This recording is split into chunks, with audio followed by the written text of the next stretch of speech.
እግዚአብሔር ዘላለማዊነቱንና አምላክነቱን ለዘላለም የገለጸበት ታላቅ ሥራ መካከል በመቤታችን በቅድስት ድንግል ማርያም የገለጸው ድንቅ ሥራው በቤተክርስቲያን ታሪክ ቀዳሚውን ስፍራ ይዛል። ይህንን ሁኔታ ድንግል ማርያም ብርቱ የሆነ እርሱ ታላቅ ሥራን በእኔ አድርጓል፣ ስለዚህም ፍጥረት ሁሉ ያመሰግኑኛል በማለት ገለጸችው።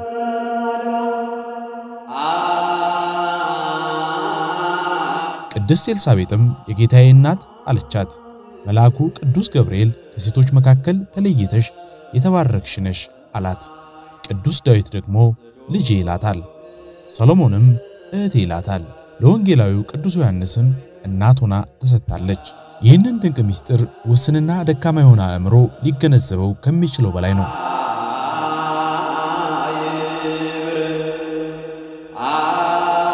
ቅዱስ አግናጥዮስ ዘአንጾኪያ ለኤፌሶን ክርስቲያኖች በጻፈው መልእክቱ እንደገለጸው የቅድስት ድንግል ማርያም ዘላለማዊ ድንግልና አማኑኤልን መውለዷና የማይሞተው ጌታ መሞቱ እነዚህ ሶስቱ ከዚህ ዓለም ጥበበኞችና ገዦች የተሰወሩ ምስጢራት ናቸው።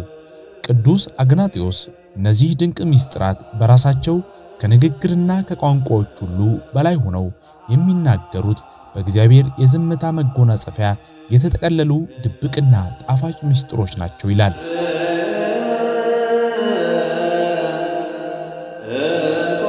የእመቤታችን ምስጋናው የበዛለት ቅዱስ ኤፍሬም ሶርያዊም አቤቱ መሰንቆ ልቡናዬን አነቃቃ፣ የልቤንም እንዚራ ድምጹን ከፍ አድርጎ የዳዊት ልጅ የሆነችውን የጌታውን እናት ድንግል ማርያምን ያመሰግናት ዘንድ ለዘላለም ሕይወት የሚሰጠውን የወለደች እናቱ የሆነች እርሷን ከፍ ከፍ ያደርጋት ዘንድ ብሏል። በሌላም አንቀጽ ደግሞ ከሊናት ሁሉ በላይ ለሆነ ለዚህም ነገር አንክሮ ይገባል። ምድራዊት ሴት ፈጣሪዋን ወለደችው፣ እርሱም እናቱን ፈጠረ አለ። እግዚአብሔር መንፈስ ቅዱስ ስለ ድንግል ማርያም ያልተናገረበት ጊዜ ያላናገረው ቅዱስ እንደሌለ እንመለከታለን።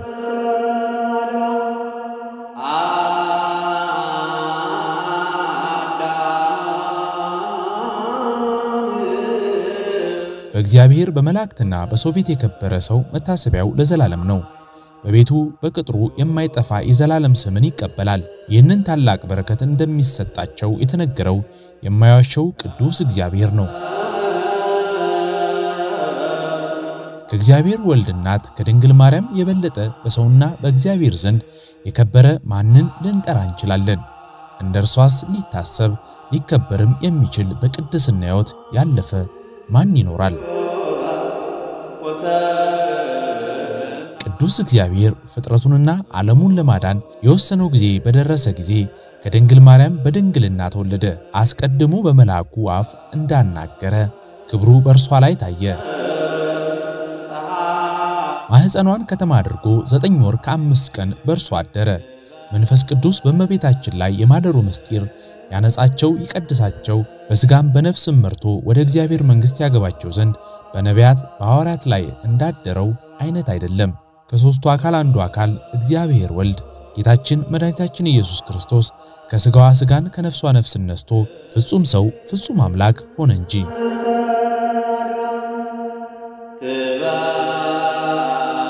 ቅዱስ ሉቃስ ይህንን ዘላለማዊ እውነት መንፈስ ቅዱስ ባንቺ ላይ ይመጣል፣ የልዑል ኃይልም ይጸልልሻል፣ ስለዚህ ካንቺ የሚወለደው ቅዱስ የእግዚአብሔር ልጅ ይባላል በማለት ገልጾላታል።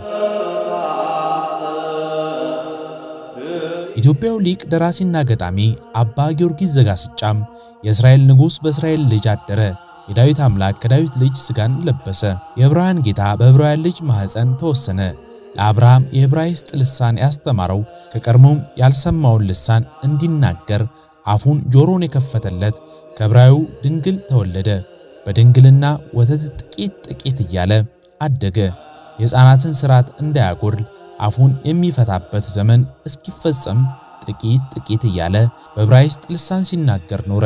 ለሙሴ በዕብራይስጥ ልሳን በጣቶቹ የተጻፉትን 10ቱ ቃላትን የሰጠ የዕብራይስጥ ፊደል ለመማር ከመምህር እግር በታች ተቀመጠ።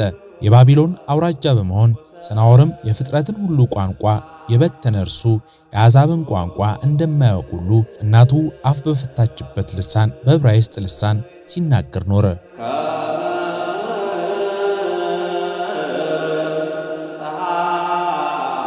ጆሮ ይህንን ነገር ከመስማት የተነሳ የሚለመልምበት ይህ ነገር እጹብ ድንቅ ነው።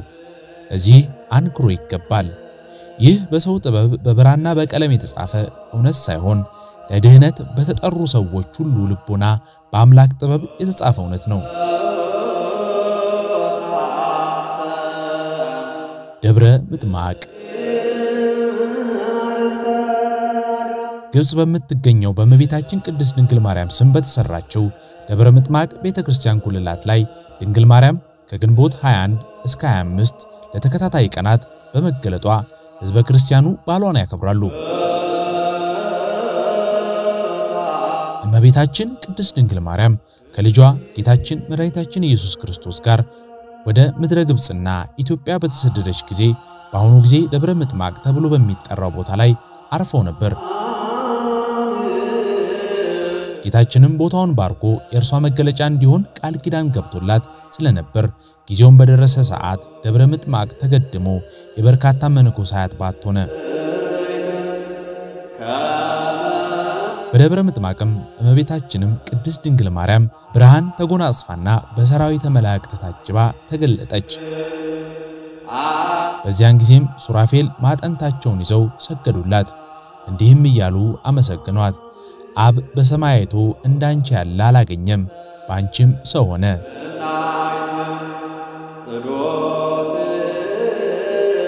ሰማዕታትም እንደየክብራቸው ማዕረግ ለእመቤታችን ድንግል ማርያም ሊሰግዱ ረቂቃን በሆኑ ፈረሶቻቸው ተቀምጠው ወደ እርሷ ቀረቡ። በመጀመሪያ ሊቀ ሰማዕት ቅዱስ ጊዮርጊስ ከሁሉም ቀድሞ ከሰገደላት በኋላ ሌሎቹም በተመሳሳይ መልኩ ሰገዱላት።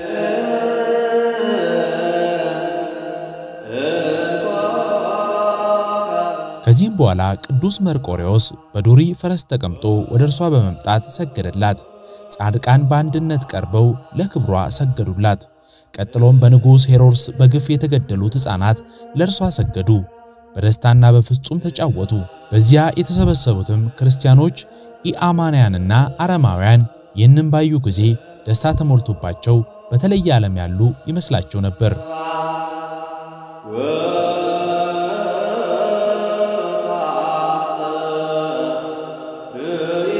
አባ ጽጌ ድንግልም በደብረ ምጥማቅ በታላቅ ክብር ለምእመናን የታየችው የአምላክ እናት የድንግል ማርያምን መገለጥ በማኅሌተ ጽጌ ድርሰቱ እንዲህ በማለት ገልጿታል። የፊትሽን መልክ ያይ ዘንድ የሞተ ሰው እስኪነሳ ድረስ በደብረ ምጥማቅ ለ5 ቀናት ያህል በተገለጽሽ ጊዜ ማርያም ምን ያህል ደስ ታሰኝ ይኖሯል። በቀን የታየው የፍቅርሽ አበባ ይቅርና ሌሊት በሕልሙ ያየሽ ምስጉን ነው። ማኅሌተ ጽጌ።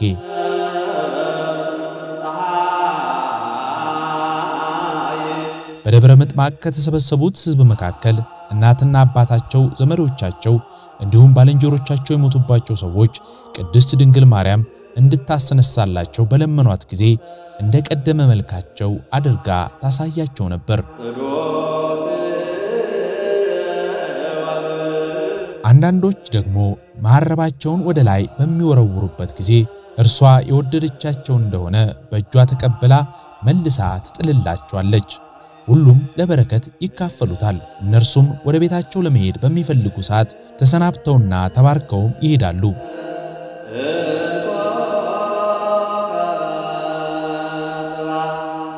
የደብረ ምጥማቅና የአካባቢው ሰዎች እመቤታችን ቅድስት ድንግል ማርያምን ያዩባቸው ቀናት አረማውያኑ ያመኑበት፣ የበደሉት በመልጃዋ ቸርነትን ምሕረትን ያገኙበት፣ ያመኑትም ደግሞ የተባረኩበት ዕለታት ነበሩ።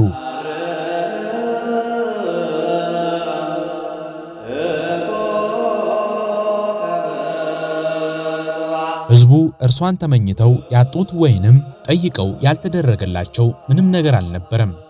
ነቢያት፣ ሐዋርያት፣ ጻድቃን፣ ሰማዕታት፣ ደናግል፣ መነኮሳት፣ መላእክትና ሊቃነ መላእክትም ለድንግል ማርያም ሲሰግዱ ይታዩ ነበር።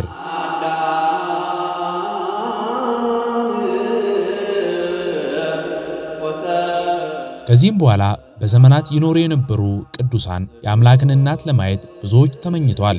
የመልክዓ ማርያም ደራሲ አጼ ዘርዓ ያዕቆብ የአምላኩን እናት ቅድስት ድንግል ማርያምን ፊቷን ለማየት ሽቶ ዘውትር የሚያበራ ፀሐይን ጌጥ ላደረገ መልክሽ ሰላምታ ይገባል። ዘወትር የሚያበራ ፀሐይን ጌጥ ላደረገ መልክሽ ሰላምታ ይገባል። ፍቅርን የምትመርጪ የምታስቀድሚ አንቺ የምወድሽ ማርያም ሌላ የማይሰማው ነገርን እነግርሽ ዘንድ አንድ ጊዜ ያንቺን ፊት ግለጭልኝ አሳይኝ በማለት ተማጽኖታል።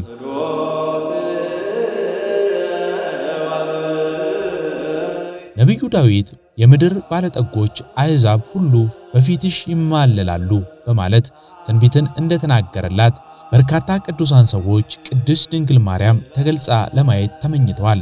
ልመናቸው ተሰምቶላቸው የአምላክን እናት ተገልጻላቸው ፊቷን ለማየት ክብሯን ለመግለጥ ቅዱሳን አባቶች ጻድቃን ሰማዕታት በቅተዋል። ይህ ሆነው በፍጹም ልቦናቸው በመማጸናቸውና በፍጹም ትጋት የጌታችንን እናት ሲያገለግሉ በመኖራቸው እንደሆነ የጻድቃኑ ገድል ምስክር ነው። እነርሱም ሌት ከቀን ምኞታቸው ይሳካላቸው ዘንድ በጸሎት ይማጸኑ ነበር። እመቤታችን ድንግል ማርያም ጸሎታቸውን ሰምታ ያሰቡትን ተፈጽምላቸው ነበር። ምኞታቸውም ከተሳካላቸው ቅዱሳን አባቶች መካከል አባ ይስሐቅ አንዱ ነው። ይህ ቅዱስ አባትም እመቤታችን ቅድስት ድንግል ማርያም በፍጹም ልቦናው ይወዳት ስለነበር ለ7 ዓመታት አምላኩን ክብርት እናቱን ያሳየው ዘንድ በጸሎት ተማጸነ። ዘውትርም ከሰርክ ጸሎት በኋላ ሌሎች መነኮሳት ለመኝታ ወደ ባታቸው ሲሄዱ አባ ይስሐቅ ወደ ቤተ ክርስቲያን በመሄድ በቅድስት ድንግል ማርያም ስዕሏ ፊት ቆሞ 300 ስግደትን እየሰገደ ይማጸን ነበር። ከስግደቱም ጋር ጌታዬ ኢየሱስ ክርስቶስ ሆይ ለአንዲት ሰዓት እናትህን አሳየኝ እያለ ይጸልይ ነበር። በእንደዚህም ሁኔታ ለ7 ዓመት ከቆየ በኋላ እመቤታችን ቅድስት ድንግል ማርያም በታላቅ ግርማ ተገለጸችለት። የልቡንም መሻት ምን እንደሆነ ጠየቀችው። አባ ይስሐቅም የእርሷን ገጽ ያዩ አይኖቹ ሌላ ነገር ማየት እንደማይሹ ነገራት። ከተወደደው ልጇ ኢየሱስ ክርስቶስ እንድታማልደው ተማጸናት። ቅድስት ድንግል ማርያምም ልመናውን ተቀበለች። ከዚያም በኋላ የረፍቱን ቀን ከ3 ቀን በኋላ መሆኑን አሳወቀችው። ባርካውም ወደ ሰማይ በክብር አረገች። ይህ ቅዱስ አባት ይስሐቅም እርሷን ካየ በ3ኛው ቀን አረፈ።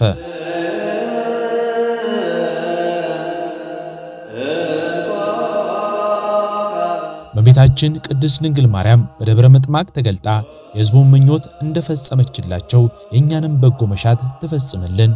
አሜን።